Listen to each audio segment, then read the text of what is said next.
The dust motes danced in the single shaft of sunlight piercing the heavy velvet curtains, illuminating a scene that could have been plucked from a forgotten century. In the hushed stillness of the attic, nestled amidst forgotten trunks and shrouded furniture, lay an artifact of compelling mystery. It was an old family portrait, its canvas darkened by time, colors faded to melancholic hues of sepia and charcoal.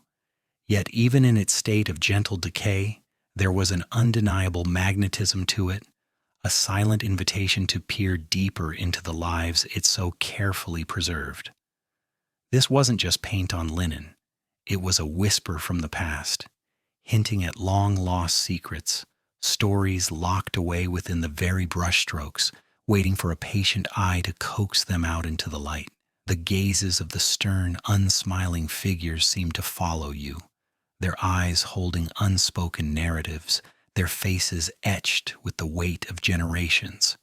It was a visual enigma, a puzzle cloaked in the patina of antiquity, and it was about to unravel. Enter Alara.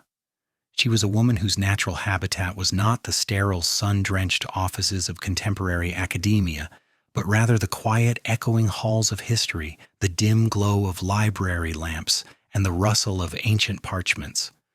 Her apartment, a cozy labyrinth of bookshelves and stacked tomes, smelled perpetually of old paper and freshly brewed tea, a testament to her unwavering devotion. Alara was an art historian, yes, but her specialty was far more niche, far more captivating. Obscure family lineages and the forgotten narratives woven into their artistic representations. She thrived on the thrill of uncovering hidden truths, piecing together fragments of lives that conventional history had overlooked. For Alara, every faded photograph, every dog-eared letter, every overlooked portrait was a potential portal to a bygone era, a chance to restore voices to the silent past. Her passion wasn't purely academic. There was a deeply personal connection, a quiet yearning within her to understand the intricate tapestries of human connection and the silent burdens or triumphs passed down through generations. She believed that within the forgotten stories lay not just facts, but the very essence of human experience, echoes of love, loss, ambition, and sacrifice. One blustery autumn morning, a thick, official-looking envelope arrived, bearing a crest Alara vaguely recognized but couldn't immediately place. It contained the news of a distant relative's passing, a great-aunt she'd met only once as a child, and an unexpected inheritance, a collection of antique odds and ends, including a rather large, somewhat unwieldy framed canvas. When the portrait finally arrived, carefully crated and then unwrapped in her living room, Alara initially regarded it with a practiced, albeit somewhat dismissive eye. It was, she thought, a perfectly respectable example of 19th century portraiture, perhaps provincial, certainly not a masterwork. The usual somber clothing, the stiff postures, the slightly idealized yet unmistakably real faces of a family from a bygone age. She imagined it would find a suitable, if unremarkable, spot on one of her less frequented walls, serving as little more than a decorative period piece, another silent sentinel in her personal museum of history. She ran a gloved hand lightly over the dusty frame, her mind already drifting to the stack of research papers awaiting her attention. However, as she moved to adjust its position, a strange, almost imperceptible glint caught her discerning eye. It was momentary, a flash of something anomalous against the dull canvas, a tiny flicker of light that seemed out of place. She leaned closer, her brow furrowed in concentration. The light had bounced off something minute, something embedded within the painted surface itself, near the lower edge of the frame, where the artist would typically sign or date their work. It was too small to be a flaw in the canvas, too deliberate to be a random speck of dust. Intrigued, Alara fetched her jeweler's loupe, a tiny magnifier she often used for scrutinizing inscriptions on ancient coins or details in miniature paintings. Holding it to her eye, she repositioned herself, allowing the limited daylight to fall just right. What she saw wasn't a signature, nor a date, but something far more peculiar. A minuscule, almost microscopic indentation, intricately carved, or perhaps painted with incredible precision, into the lower right corner of the portrait's varnished surface. It wasn't immediately recognizable, but it pulsed with an undeniable quiet energy, a silent question mark embedded in the very fabric of the painting. Her initial dismissal of the portrait evaporated instantly, replaced by a surge of that familiar, exhilarating feeling, the prickle of discovery, the thrill of an unsolved puzzle. The decorative piece had just unveiled its first, tantalizing secret.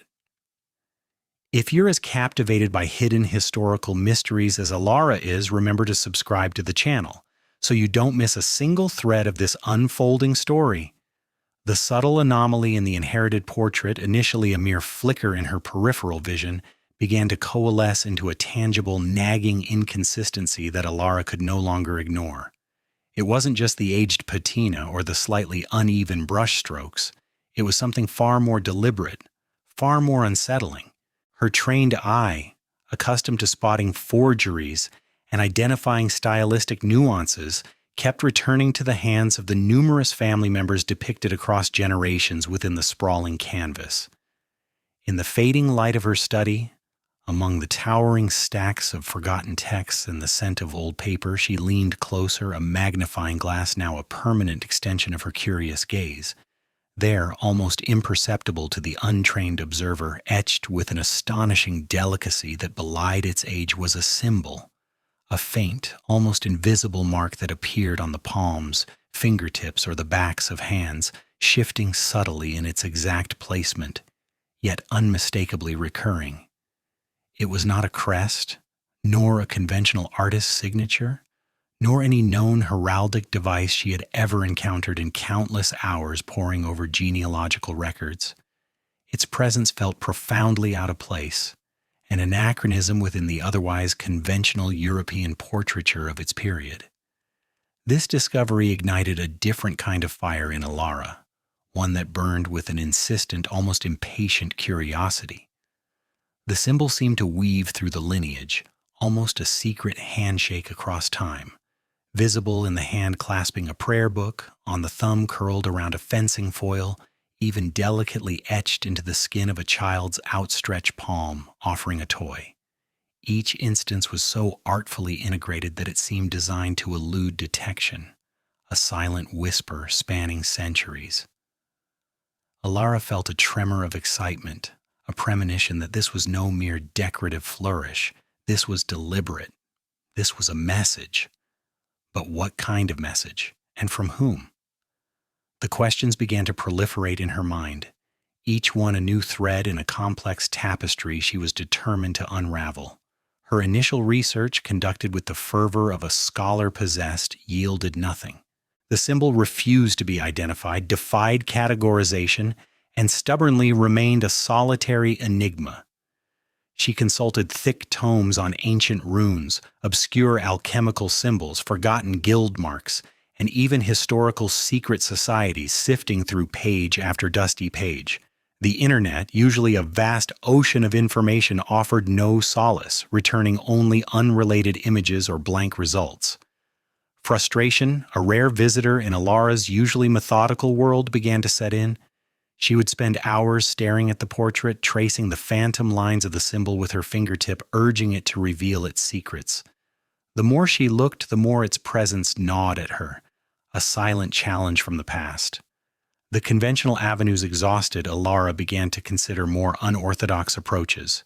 She carefully photographed each instance of the symbol, zooming in, enhancing the contrast, trying to extract a clearer image. The faintness, however, was inherent, seemingly part of its very design, almost as if it were meant to be hidden in plain sight, revealed only to those who knew exactly where and how to look. The subtle variations from one generation to the next were particularly intriguing. They weren't identical reproductions, but rather slight reinterpretations, as if the symbol itself was evolving or being subtly altered by each successive artist, or perhaps each successive family member who commissioned the portrait. Driven by a renewed determination, Ilara reached out to her network of esteemed colleagues and trusted experts. She sent high-resolution photographs to famed art restoration specialists, renowned historians of European painting, and even a few eccentric scholars known for their deep dives into esoteric symbolism. The responses were polite, professional, and uniformly unhelpful. "Fascinating anomaly, Ilara, but I've never seen anything quite like it," wrote one, a venerable professor from Oxford. Another suggested it might be a trick of light, a pigment degradation artifact, or even an artist's personal idiosyncratic mark that he kept throughout his career. But Ilara knew instinctively it was none of those. The recurring nature across different artists and different eras within the same family portrait defied such simple explanations. A restoration artist, a grizzled veteran with decades of experience preserving fragile masterpieces, examined the images with a powerful microscope. His report confirmed the symbol was indeed painted, painstakingly applied, not a natural crack or stain. "The pigment is consistent with the surrounding paint, Ilara," he wrote, "but the application is extraordinarily fine, almost like a miniature tattoo on the canvas itself. It's as though the artist was trying to make it disappear into the texture of the skin." This confirmation, while not a solution, only deepened the mystery, pushing Ilara further down the rabbit hole. It wasn't an accident, it was intentional. Someone, or many someones over the centuries, had gone to great lengths to incorporate this symbol, yet simultaneously conceal it. The challenge of deciphering its meaning became Ilara's singular focus, eclipsing all other academic pursuits.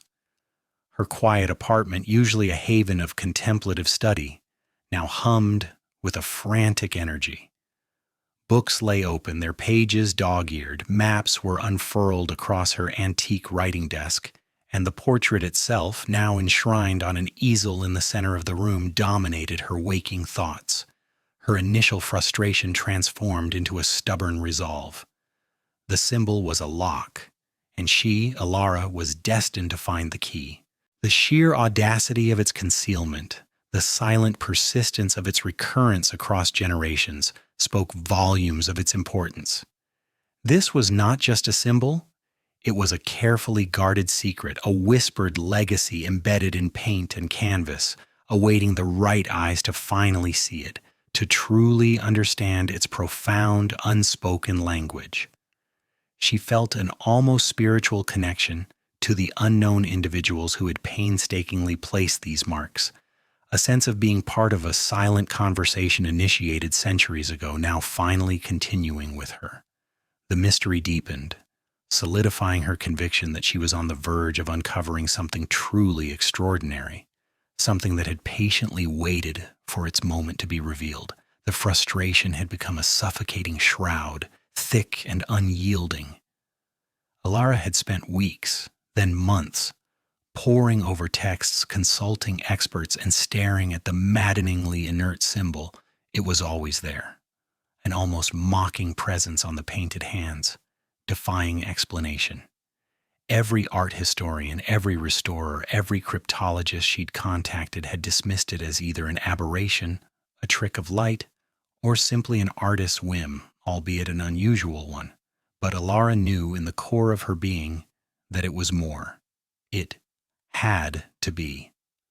The sheer repetition across generations, the subtle variations she now suspected she was imagining, suggested intent, not accident.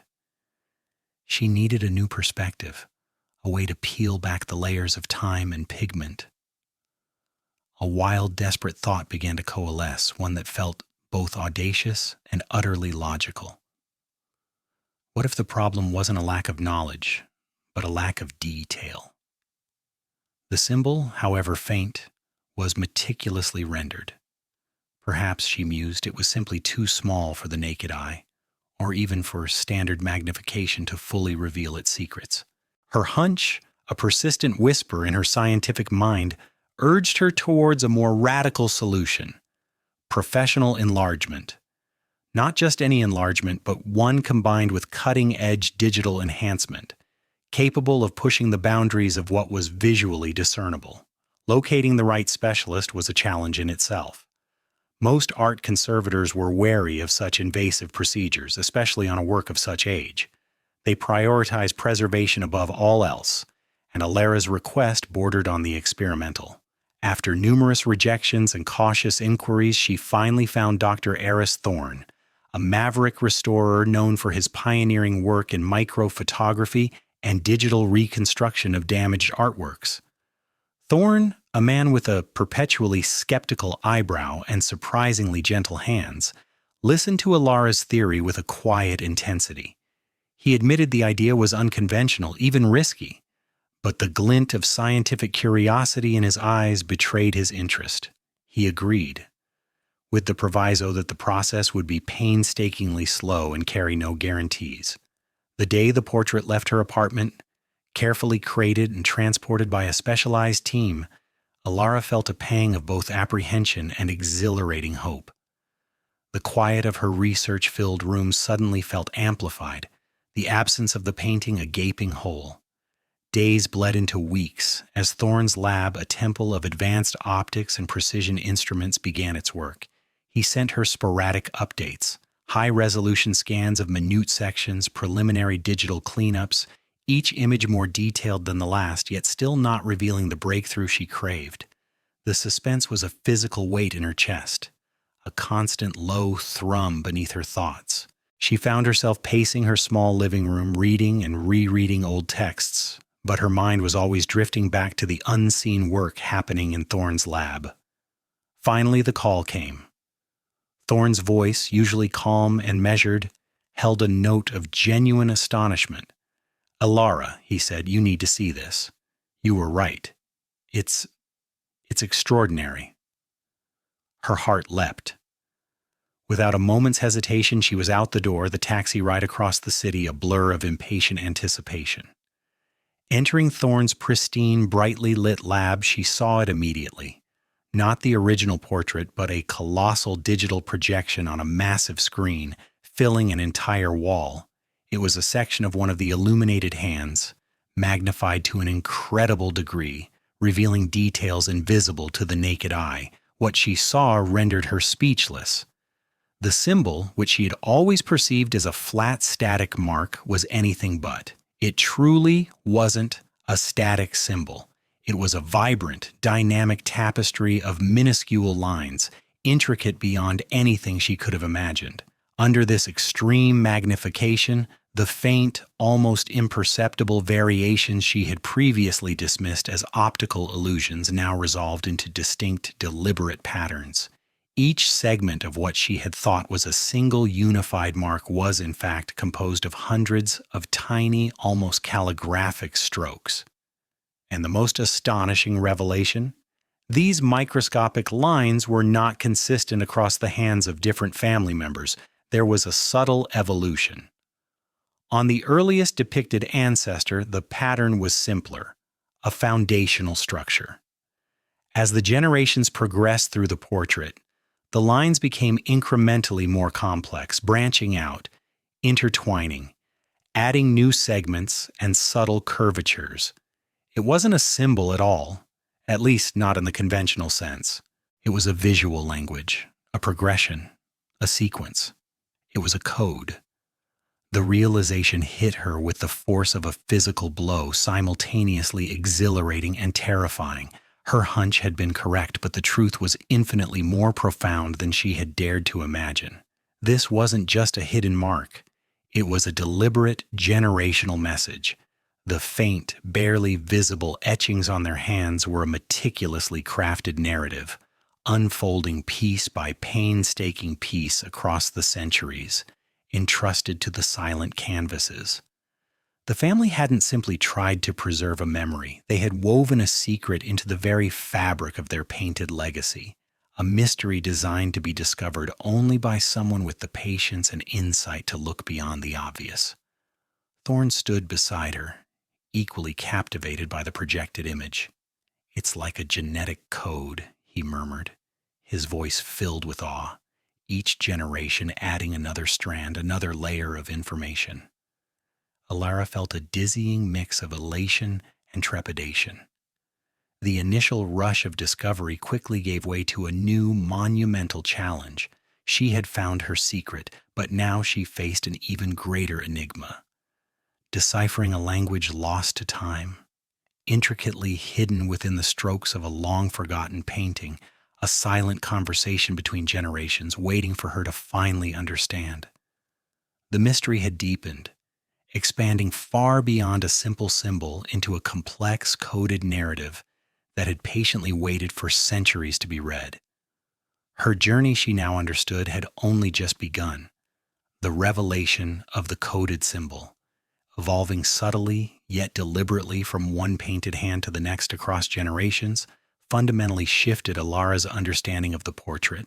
It was no longer a mere family secret, a quirky anomaly in artistry. It was a deliberate, intricate message, a narrative painstakingly woven into the very fabric of their painted legacy, intended specifically to be deciphered. This profound realization ignited a new fire within her, a hunger to not just admire the artistry, but to read the silent conversation that had traversed centuries. Yet with this exhilarating discovery came a fresh, monumental obstacle. The code, with its microscopic lines and evolving patterns, was clearly highly archaic, utilizing a language or cipher that had seemingly vanished with the dust of forgotten eras. Her previous research, focused on art historical conventions and known symbols, was rendered largely obsolete. Consulting with art restoration experts and general historians had yielded nothing concrete when the symbol was still perceived as a static mark. Now, faced with this complex dynamic cipher, their conventional methods were even less equipped. Alara understood instantly that she needed to abandon the familiar highways of academic inquiry and venture into the untrodden byways, the forgotten corners of historical knowledge. She transformed her already cluttered apartment into a veritable war room of forgotten lore. Books on ancient cryptography, forgotten languages of obscure European regions, and esoteric communication methods piled high on every surface. Libraries, both university and private, became her second home. She spent endless hours hunched over microfiche readers, poring through digitized manuscripts, and meticulously cross-referencing arcane dictionaries. The faint, almost invisible lines of the coded symbol were now printed, enlarged, and tacked to every available wall space, each subtle curve and intersection scrutinized under high-powered magnifiers. She highlighted patterns, theorized about linguistic roots, and charted the generational evolution of specific strokes, searching for any recognizable linguistic or numerical correlation. Her days blurred into a relentless cycle of research. She dove into the history of early modern ciphers, the secret languages of guilds, religious orders, and political factions. Could it be a form of stenography, a shorthand system lost to time, or perhaps a visual representation of a spoken dialect, its nuances translated into lines and dots? She investigated the alchemical symbols, Masonic ciphers, and even the coded messages hidden within medieval tapestries, desperate for a parallel, a key, anything that might unlock the ancient script. Many times she felt on the verge of a breakthrough, only for the promising lead to dissolve into a dead end, leaving her more frustrated than before. The family's historical geographical region, a small, often overlooked duchy nestled between larger, more powerful kingdoms, became a focal point. She immersed herself in its local folklore, its oral traditions, its unique history, searching for clues that might tie into a localized form of communication. She studied old land deeds, census records, and even personal letters from the period, hoping to stumble upon a peculiarity in script or a unique family tradition of encoding information. But the challenge was immense. The code was not merely old, it was fundamentally alien to any known system she could find reference to. It seemed bespoke, crafted specifically for this family, for this very purpose of intergenerational communication. Alara grappled with the sheer audacity of the family's endeavor. To embed such a complex evolving code into painted portraits, entrusted to the vagaries of time and artistic convention, bespoke a profound secret, something deemed so vital that its preservation transcended typical methods. It hinted at a level of importance that went far beyond mere vanity or fleeting family pride. Each red herring, each fruitless search, only deepened the mystery and strengthened her resolve. She encountered obscure references to shadow scripts used by certain clandestine groups during political upheavals, visual shorthand systems designed to pass information under the nose of watchful authorities. She explored the concept of symbolic languages, where every line, every angle held a specific meaning, evolving contextually. Her apartment, once a sanctuary, now felt like a research labyrinth. Each book, each printout a potential clue or another obstacle. The isolation of her intense study was profound, yet she was driven by an unshakable conviction that the answer was there, hidden in plain sight within the strokes, waiting for the right mind to connect the disparate pieces. The burden of this silent, centuries-old plea from the past weighed heavily, mixing with the exhilaration of the intellectual chase. The deeper she delved, the more she realized that deciphering this code wasn't just an academic exercise, it was a conversation she was compelled to finish, a generational dialogue she was destined to join. The portrait, with its evolving secrets, had become her sole obsession, its silent whisper a constant, compelling call. The sheer complexity of the evolving patterns, now starkly visible on the immense screen, consumed Alara's every waking thought. She spent weeks immersed in libraries, both physical and digital, chasing down every lead, every obscure reference to ancient ciphers, visual languages, or generational codes. The initial exhilaration of discovery had curdled slightly into a gnawing frustration.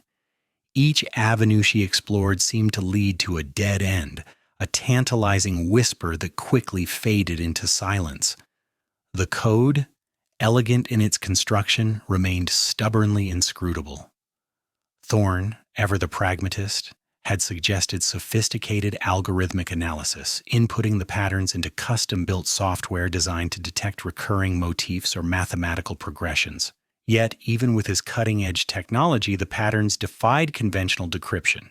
They weren't mathematical, not purely linguistic in any known script, and certainly not a simple substitution cipher. It was something far more organic, almost artistic in its concealment. One rainy afternoon, as the city outside her window wept a mournful symphony, Alara found herself staring at a high-resolution printout of the original portrait. Not the magnified sections, but the full image, reduced to a manageable size. Her gaze drifted from the hands, which had become her obsession, to the periphery of the canvas. The frame itself was an antique, ornate, and heavy, obviously original to the painting. She had always dismissed it as mere historical packaging, never giving it much thought beyond its aesthetic contribution. But now, with her mind attuned to the subtle, the hidden, she saw something. Or rather, she thought she did. Along the very edge of the canvas, where it met the inner lip of the frame, there was a thin, almost invisible band of exposed canvas. It was the part usually covered by the frame, a margin that restorers often cleaned but rarely scrutinized. She carefully removed the printout from her wall, her fingers tracing the faint line. It was too indistinct, too pixelated to be sure. She needed the real thing. The next morning, Alara was back at Thorne's lab, asking for something she hadn't considered before. "Can we remove the portrait from its frame completely?" she requested, her voice quiet but firm. Thorne, accustomed to her increasingly eccentric requests, nodded, a flicker of curiosity in his eyes. With meticulous care, his team gently unseated the centuries-old canvas from its gilded prison. As the frame was lifted away, revealing the previously hidden edges, Alara leaned in, her breath held captive in her chest, and there it was. On the bottom edge of the raw canvas, barely an inch wide, a strip previously obscured, was a series of minuscule etchings. They were not painted, but inscribed, as if with a stylus, into the very fibers of the canvas before it was primed. The lines were faint, almost hairline scratches, obscured by layers of dust and the natural darkening of the aged material. But unlike the intricate code on the hands, these were distinct, recognizable characters. They resembled an ancient form of runic script, overlaid with what looked like simplified astrological symbols. It was a linguistic key, a Rosetta Stone hidden in plain sight, on the back of the composition itself. Thorne, now equally riveted, brought a powerful microscope to bear. "Incredible," he breathed, his voice barely a whisper. "It's a cipher, almost certainly, and it's not part of the painted image at all." Alara felt a surge of adrenaline. This was it. This was the breakthrough. Days bled into nights as Alara, armed with newly unearthed texts on ancient Proto-Germanic runes and early medieval astrological notation, began the painstaking process of initial decipherment. The inscription on the canvas's edge was short, perhaps only 30 characters in total, but it provided the foundational elements needed to unlock the larger code. It wasn't a direct translation, but rather a guide to the symbol's phonetic values and contextual meanings. Each rune, each astrological glyph, hinted at a dual meaning, a linguistic pun, or a conceptual link that shifted based on its position within the sequence. It was a complex, multi-layered system, a testament to the ingenuity of its creators. She started with the earliest ancestors' hands in the portrait, correlating the symbols there with the key found on the canvas edge. The first few lines, once an indecipherable tangle, slowly began to coalesce into meaning. It was not a grand pronouncement, not a treasure map, but something far more intimate, far more chilling. The fragments she managed to translate were unsettling. The blight spreads. One line read, followed by another. Shadows lengthen, the truth buried deep. And then, most disturbing of all, a recurring phrase, almost a refrain. Guard the seed, for the harvest of lies is bitter. The emotional impact of these nascent translations struck Alara deeply. This wasn't dry historical data. It was a desperate plea, a warning passed down through generations. The fragments conveyed an overwhelming sense of urgency, an underlying current of foreboding that permeated the very fabric of the painting. It wasn't just hidden knowledge. It was knowledge desperately protected, secrets deemed so dangerous that they had to be encrypted within the very images of their protectors. The family hadn't just been preserving a legacy, they had been fighting a silent war, storing vital intelligence in the safest place they knew. Within the unblinking gaze of their painted ancestors, Alara felt a shiver trace its way down her spine. The blight and shadows were not mere metaphorical flourishes. They hinted at a tangible, significant event, a danger so profound it had necessitated this extraordinary, centuries-long act of concealment. What was this truth they buried, and what bitter harvest of lies did they fear? Her ancestors, she realized, were not just subjects of art. They were guardians of an unspoken, perilous history. And now, the burden of that guardianship was slowly, inexorably falling upon her.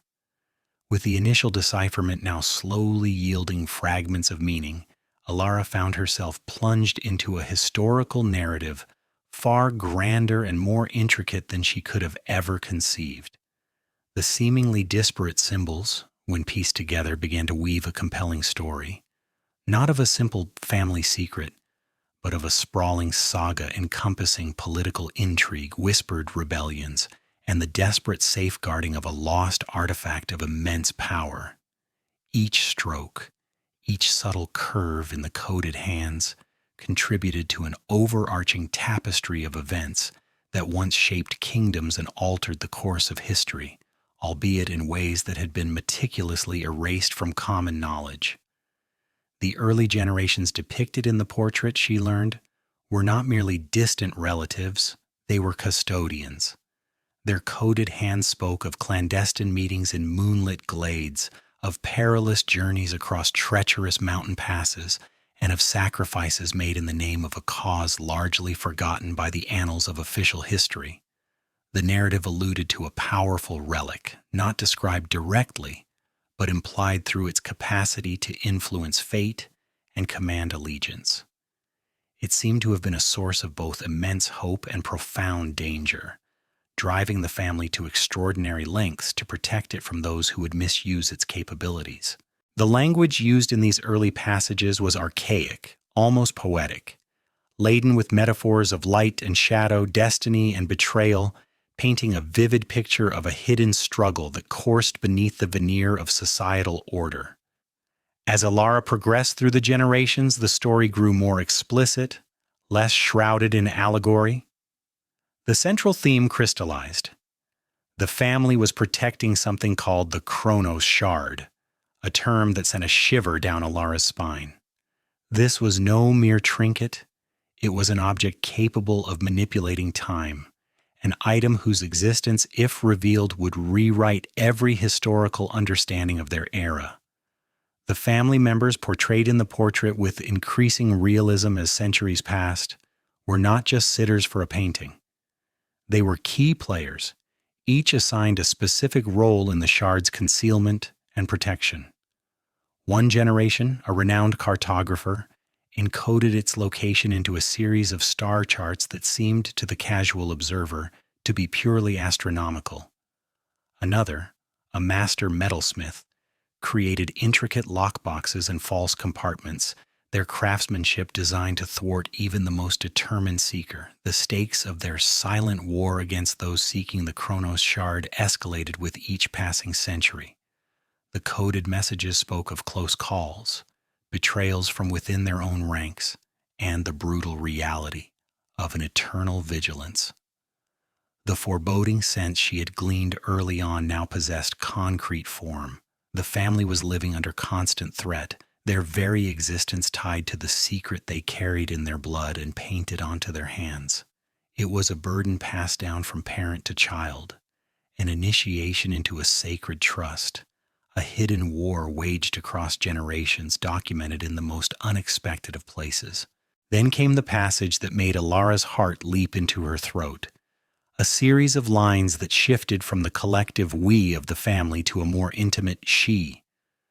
The coded narrative spoke of the last daughter, born with an innate sensitivity to the shard's resonant hum, destined to be its ultimate protector. The description of this last daughter included physical characteristics, a particular birthmark, a specific date, details that, when combined, eerily mirrored aspects of Alara's own family history, details she had always dismissed as mere coincidence or ancestral folklore. A profound chill snaked its way down her spine. The portrait, this ancient family secret, wasn't just about a family. It was about her family. Alara's own lineage, long considered a minor branch stemming from a forgotten noble house, was intricately interwoven with this grand conspiracy. The coded message subtly hinted that her distant ancestors, perhaps even her immediate forebears, were the very individuals designed to continue the legacy of safeguarding the Chronos Shard. The symbol on the hands, she now understood, was not merely a record. It was a birthright, a beacon, a calling. The emotional weight of this personal connection was staggering. She wasn't merely an observer, an academic deciphering a historical puzzle. She was an inheritor, unknowingly carrying the torch of a centuries-old duty. The decrypted message also conveyed a terrifying urgency. It spoke of a renewed threat, a reawakening of the forces that had always sought the shard, drawing closer with each passing year. The code warned that the world was approaching a critical juncture, a moment when the shard's powers would be most vulnerable and its influence most potent. If it fell into the wrong hands now, the consequences wouldn't be confined to one kingdom or one era. They would ripple through the very fabric of existence. The historical implications were immense. If the Chronos Shard truly existed and could manipulate time, then established historical accounts were not just incomplete, but potentially entirely fabricated, carefully constructed narratives designed to hide its influence and existence. Her discovery had moved beyond academic curiosity into the realm of profound historical truth, threatening to overturn centuries of accepted knowledge. The stakes, once purely intellectual, now felt terrifyingly real and profoundly personal. She had to act. The chilling realization that her own lineage was inextricably linked to the ancient secret of the Chronos shard propelled Alara into a final, desperate surge of decipherment.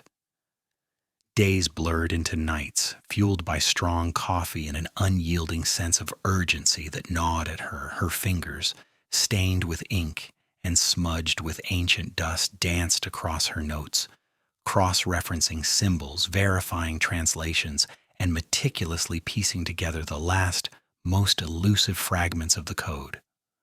The portrait, now a beacon of truth rather than a mere relic, seemed to vibrate with the culmination of centuries of guarded wisdom. Each brushstroke, every carefully placed highlight, now whispered its secrets directly to her. There was no longer any room for doubt or academic detachment. This was her birthright, her burden, and her ultimate mission. Finally, after what felt like an eternity of intense focus, a profound sense of clarity washed over her. The final piece of the linguistic puzzle clicked into place, illuminating the remaining cryptic passages. The overlapping symbols, which once seemed like artistic flourishes, now revealed a series of precise coordinates, a combination of celestial alignments and terrestrial markers that pointed to a single, unambiguous location. It wasn't a philosophical treatise, nor a vague prophecy. It was a detailed, almost engineering-level instruction for finding something specific. The intricate code, spanning generations and disguised as familial portraits, culminated in a stunning singular reveal. It was a map, a hidden blueprint leading to the Chronos shard itself. The final decoded message spoke of a sanctum of echoes, a chamber hidden deep beneath the ancient family estate that had long since fallen into disrepair and been sold off to distant, uninterested parties. This was not just a historical site, it was the ultimate vault, designed to protect the shard through cataclysms and the relentless march of time. The coordinates, when cross-referenced with old cadastral maps Alara had painstakingly acquired, pointed to a specific geologically stable point beneath what was once the oldest wing of the ancestral home, a part that had mysteriously collapsed centuries ago, conveniently burying its secrets. But the message didn't stop at mere location. It also contained a series of ritualistic instructions, a sequence of specific environmental conditions, and even a particular lunar phase under which the sanctum could be accessed without triggering ancient, protective mechanisms. It was a lock and a key, a combination that only the chosen few, those who understood the full breadth of the family's legacy, could ever hope to complete. The ancestors hadn't just hidden the shard. They had made its rediscovery an act of profound, almost sacred intention, ensuring it would only be found by someone worthy of its immense power. Alara's breath hitched in her throat as she read the final line, a poignant warning from her distant, courageous kin. When the stars align and the blood remembers, the shard shall awaken. Protect it, for the fabric of time rests in your hands. It was an overwhelming moment, a convergence of her life's work, her family's history, and the very destiny of the world. The weight of centuries compressed into that single, urgent command. A wave of awe, almost paralyzing in its intensity, washed over Alara. Disbelief warred with an unshakable certainty. How could something so monumental have been hidden in plain sight for so long, meticulously woven into the very fabric of art and lineage? The sheer audacity of her ancestors, their unwavering commitment to such an elaborate and dangerous secret, left her speechless. This wasn't merely a hidden treasure. It was a testament to extraordinary foresight, a multi-generational commitment to safeguarding an artifact of unimaginable power. Her hands trembled, not from fear, but from the electric surge of destiny coursing through her veins. The abstract concept of history had suddenly become a visceral, living entity, thrumming with untold possibilities and terrifying responsibilities. She was no longer just Alara, the art historian. She was the last daughter, the inheritor, the one chosen by a whisper across centuries to fulfill a sacred trust. The world she thought she knew, the neatly catalogued progression of events, the established historical narratives, now felt utterly fragile, a carefully constructed illusion hovering over a profound, swirling abyss of hidden truths. The emotional impact was profound. A profound sense of loneliness settled upon her, for who could possibly comprehend the magnitude of this discovery? Who could she share this with? Yet within that loneliness was an equally powerful surge of connection, a profound bond with the countless generations of her family who had meticulously crafted this message, who had lived and died protecting this secret. She felt their presence, their hopes and fears, echoing through the ages, culminating in her. Their immense effort, their sacrifices, their unwavering faith that one day someone would understand had brought her to this exact moment. The portrait, now fully revealed in its purpose, felt like a living entity, its painted eyes holding the collective wisdom and burden of her ancestors. It wasn't just a painting, it was a key, a map, a legacy. Her entire perception of reality had been irrevocably altered.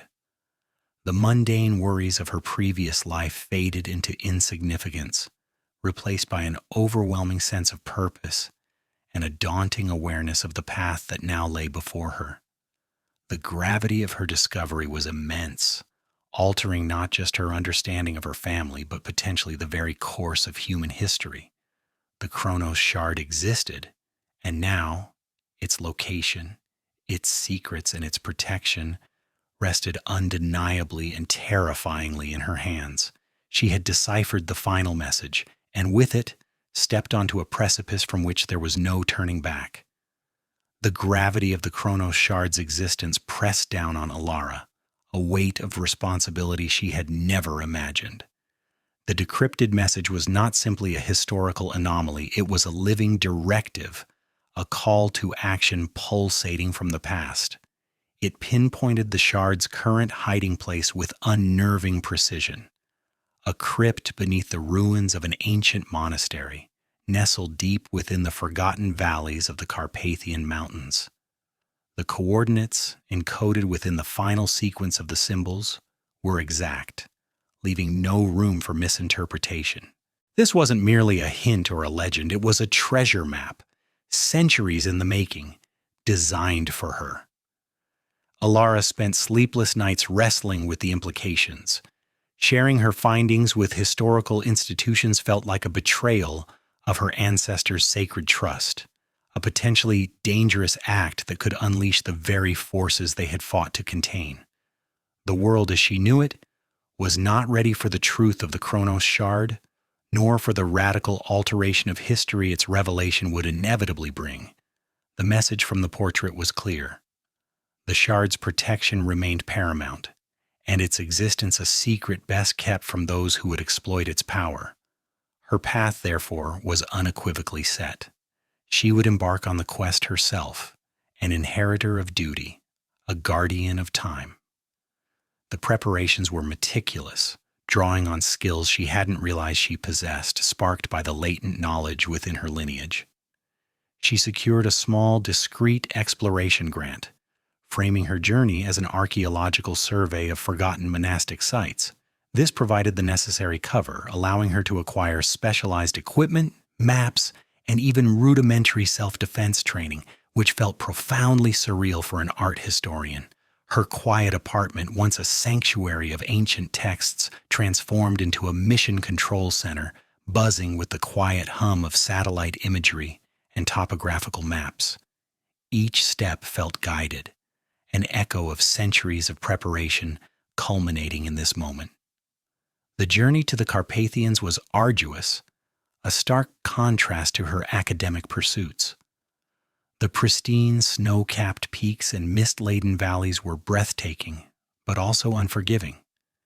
She navigated remote trails relying on the faded etchings on her ancestors' map, a physical counterpart to the decoded instructions. Days blurred into weeks of relentless trekking, each step bringing her closer to the heart of the mystery. The air grew colder, the silence deeper, broken only by the crunch of her boots and the occasional cry of a distant raptor. There were moments of doubt, of profound loneliness, but the image of the portrait, the faces of her vigilant ancestors spurred her onward. They had prepared her for this. Finally, after what felt like an eternity, she stood before the crumbling remains of the monastery. It was more ruin than structure, a skeletal silhouette against the stark mountain sky, its stones weathered by millennia of wind and snow. The decoded coordinates led her to a precarious opening, hidden beneath a cascade of overgrown ivy and loose rock, a forgotten entrance revealed only to those who knew exactly where to look. With a deep breath, Alara ventured into the cold, damp darkness, her flashlight beam cutting through the gloom, illuminating ancient carvings and the slow drip of water from the ceiling. Deep within the crypt, just as the code had described, she found it.